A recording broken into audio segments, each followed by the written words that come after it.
Bom dia, gente! Eu sou a Laura e o meu grupo é composto pela Arissa, Gabriela Nobre, Caiane e Lívia.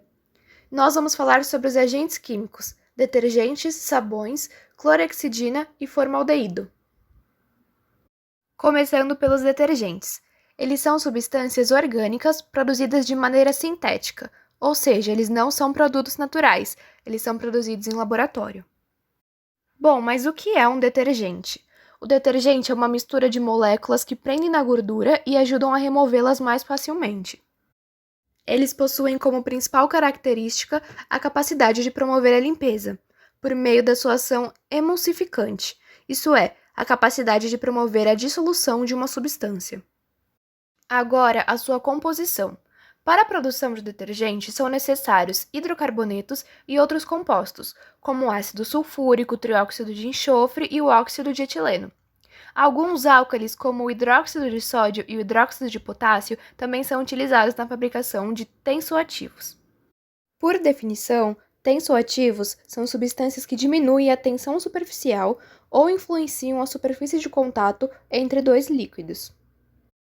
Aqui nessa foto, nós temos um exemplo da fórmula estrutural de um detergente, onde a região apolar é formada por essa longa cadeia de hidrocarbonetos e a região polar é formada pelas outras funções, que nesse caso é o sulfonato de sódio. Bom dia, gente. Aqui é a Caiane e eu vou estar falando sobre os métodos de ação do detergente. Bom, os detergentes, eles conseguem diminuir a tensão superficial da água e eles também conseguem interagir com a água e com a gordura ao mesmo tempo. Mas como que isso funciona? Os detergentes, eles possuem sais de ácidos graxos, que são longas moléculas formadas por uma parte apolar, que é hidrofóbica, ou seja, que tem aversão à água, e uma extremidade polar. A parte apolar dessas moléculas interage com a gordura, enquanto a extremidade polar interage com a água, agrupando-se na forma de pequenos glóbulos que vão ser reconhecidos como micelas. As partes hidrofílicas ficam voltadas para a parte de fora das micelas e a gordura fica na parte interna, em contato com a parte apolar. Então, as gorduras são aprisionadas no centro das micelas e elas vão poder ser removidas. Os detergentes, eles também podem remover micro-organismos porque eles são capazes de juntar as moléculas agindo como uma ponte para que elas sejam levadas pela água. Olá, eu sou a Arissa e eu vou falar sobre os sabões. Bom, basicamente, o sabão consegue quebrar essa tal película d'água, permitindo que ela penetre nos materiais e remova a sujeira.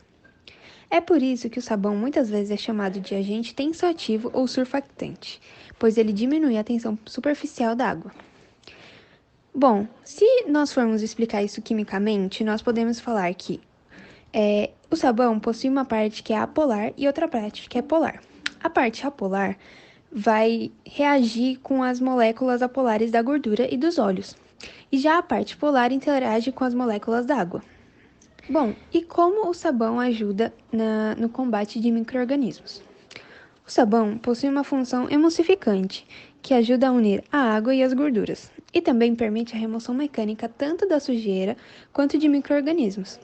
Isso quer dizer que ele é capaz de unir moléculas que normalmente não ficariam unidas, agindo como uma ponte para que elas sejam carregadas pela água.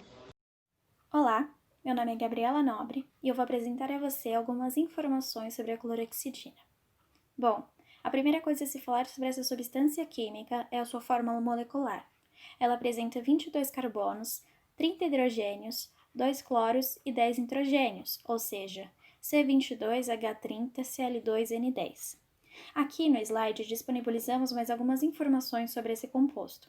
Além disso, vale ressaltar a via de administração do medicamento, sendo ela bucal ou cutânea. Ao lado deixamos uma foto demonstrando a fórmula estrutural do composto. Ao realizar pesquisas sobre a clorexidina, encontramos uma abordagem da Anvisa sobre o composto. A agência explica as diferentes aplicações que a solução pode ter. Como medicamento, a solução com clorexidina é uma solução tópica contendo gliconato de clorexidina e é utilizada como produto antisséptico. O produto é amplamente utilizado em estabelecimentos de saúde e em procedimentos para limpar e preparar a pele antes de procedimentos invasivos, como cirurgias, inserção de catéteres e outras coisas. De acordo com a Resolução RDC 107 de 2016, a solução tópica com clorexidina é um medicamento de baixo risco e os fabricantes devidamente autorizados deverão disponibilizar o medicamento obedecendo a critérios pré-definidos. Nesse slide, você poderá ver a tabela feita pela Anvisa sobre os critérios da resolução.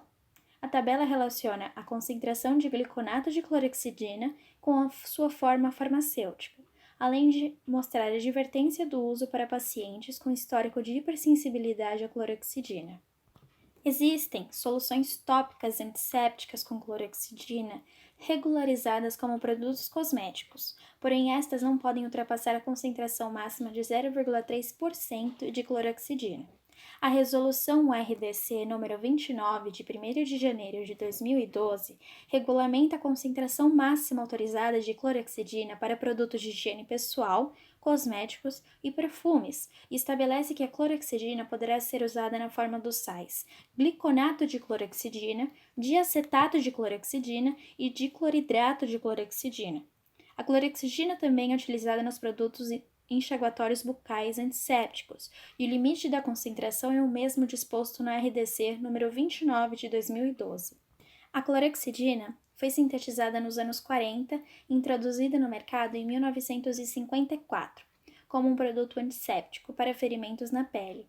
Ela se caracteriza por ser um detergente catiônico disponível nas formas de acetato, hidrocloreto e dicloronato, sendo este último o sal mais comumente empregado em fórmulas e produtos. Ela possui um amplo espectro de ação, agindo sobre bactérias gram-positivas, gram-negativas, fungos, leveduras e vírus lipofílicos. O seu mecanismo de ação antibacteriano é explicado pelo fato de a molécula catiônica de clorexidina ser rapidamente atraída pela carga negativa da superfície bacteriana, sendo adsorvida à membrana celular por interações eletrostáticas, provavelmente por ligações hidrofóbicas ou por ligações de hidrogênio, sendo essa adsorção uma concentração dependente. Assim, em dosagens elevadas, ela causa precipitação e coagulação das proteínas citoplasmáticas e morte bacteriana. E em doses mais baixas, a integridade da membrana celular é alterada, resultando no extravasamento dos componentes bacterianos de baixo peso molecular. Além do mais, a clorexidina é estável, não é tóxica aos tecidos e a absorção pela mucosa e pele é mínima. Bom dia, meu nome é Lívia Aloise e eu vou falar um pouco sobre o formaldeído e o seu mecanismo de ação. Bom, primeiramente, o formaldeído na química orgânica é conhecido como metanal. Porém, comercialmente, ele é vendido como formaldeído ou na forma líquida como formol, que é muito conhecido por muitas pessoas como um alisante capilar, é um produto de esmaltes ou como um produto de conserva para indivíduos de estudos nas faculdades, etc. Bom, ele é um gás incolor que possui um odor irritante à pele e às mucosas. Ele pode ser encontrado na fórmula aquosa ou alcoólica. Esse método possui a função fungicida, viricida, bactericida e, após 18 horas de aplicação, esporicida. O seu mecanismo de ação consiste na aquilação de radicais ameno, carboxil, oxidril e sulfidril de proteínas e ácidos nucleicos microbianos, formando pontes metilênicas ou etilênicas, impedindo esses micróbios de exercerem nas suas funções vitais. Então é isso, gente. Nós esperamos que vocês tenham aprendido um pouquinho mais sobre os agentes químicos. Obrigada!